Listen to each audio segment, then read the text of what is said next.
Mga kapuso, karong buntaga Sanglit Festival fever is on. Bisan pa man sa pandemya, sayro nato kung unsa ba ang mga aktibidades o mga kahimuan nga nakalatag sa atong pagsaulog karong tuiga sa Higalaay Festival dinhi sa Cagayan de Oro City. Aron sayron kana atong makauban si Ma'am Chedeline Aisa Dulgime, ang City Tourism Officer. Ma'am Che, good morning and welcome sa At Home with GMA Regional TV. Kamusta and happy Higalaay Festival!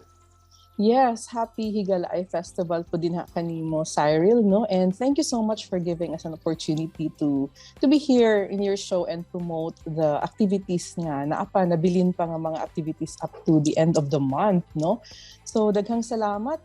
Gusto lang ko mo-greet sa inyong mga viewers. Maayong buntag ka natong tanan, Cagayan de Oro. Alright, Ma'am Che, unang-una no, ikaduhang tuig naman gyud ang virtual nga paagi sa atong selebrasyon sa Higalaay Festival. Apan kung itandi nato ni sa milabay nga tuig 2020, kamusta ba? Una, atong lantawon nga ang atong quarantine status last year of this year managlahi gyud, Cyril, no?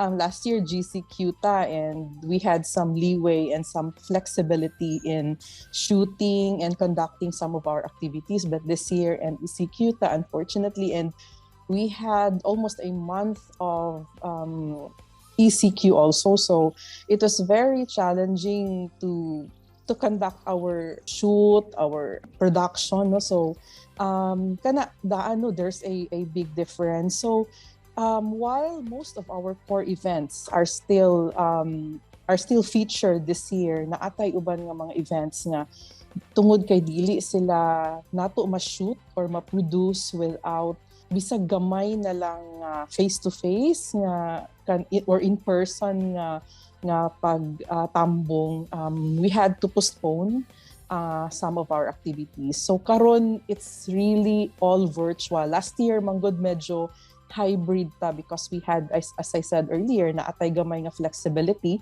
Ma'am Che, unsa-unsa pa ba nga mga aktibidades ang nahibilin sa atong selebrasyon? Ug unsa pa ba ang angay atangan? Oo, no, naanatay mga nahuman, pero ang advantage aning virtual nga Higalaay Festival is that you can always just go to our Facebook pages, no, and look at the shows that we have already posted, no, so wala kay ma-miss, no. Pwede nimo balikan tanan nga among nga post didto. We also featured sa ato ang Higalaay Facebook page nga ang mga novena masasay, no, ni Santa Monica na nag-start atong August 18, and ang kang San Agustin nga nag-start atong August 19. So of course they culminated, magkasunod ra sila kang sa Saint Monica atong karong 27, syempre ang kapistahan ni Senior San Agustin karong 28.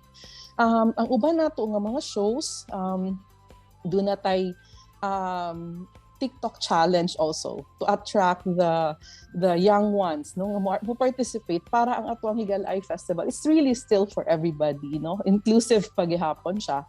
And then of course ang atong kumbira, dili pud magpabiya ang atong kumbira because it's actually their 25th year this year, no. So di paningkamutan gid sa kuhara nga makamount gid sila og a milestone nga virtual shows because this year is really worth celebrating. Despite the challenges sa pandemic, unsa ba ang tumong nato, ma'am? Kung ano gyapon nato ginasaulog kini nga kapistahan?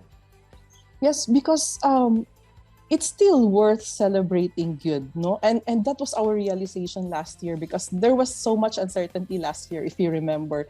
And it was not until maybe mid-July last year that we really decided nga murag kinahanglan magyud ta mag-mount og something. And in fact, Cagayan de Oro was the very first LGU to hold a virtual festival last year. And we were determined this year to still do that despite the quarantine status that we might have. Higalaay is a festival, and it does not matter siguro kung unsa nga pamaagi nato siya ma-celebrate, no, and nga appropriate, no, ang atong pamaagi appropriate to our quarantine status. Lastly, Ma'am Che, let's invite our kapuso viewers to watch and be a part of the virtual celebration of Higalaay Festival 2021.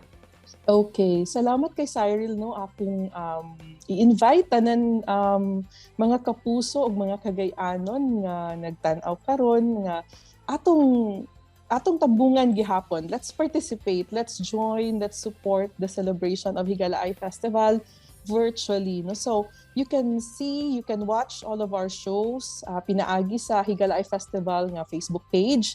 Naapod ta sa Instagram, the Higalaay Festival, and even sa YouTube, Higalaay Festival gihapon, no? Alright, sigurado ko nga excited na gyud kita sa atong pagsaulog ni ining Higalaay Festival. And we hope nga despite sa pandemic, makuha gyapon nato ang mensahe nga buot ni ini ipaabot.